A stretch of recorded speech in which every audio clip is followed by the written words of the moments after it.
Hello, in this video I will show you how to create dual light effect using artificial intelligence. First of all, go to clipdrop.co website, link in the description. Then scroll down and click on the relight option.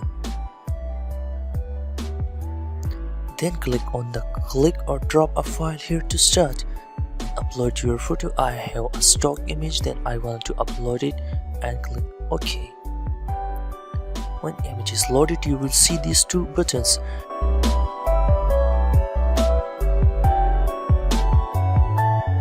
Now here is video. I want to delete this and now play with these settings, position and also the second one position. Now click here to increase the slider and also distance and also the another one. So play with this setting, you will find the best result. Now I wanted to download it, click download. Boom, you have downloaded.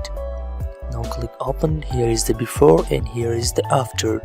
So please watch my video and please subscribe to my YouTube channel and also click the bell icon. Thanks for watching.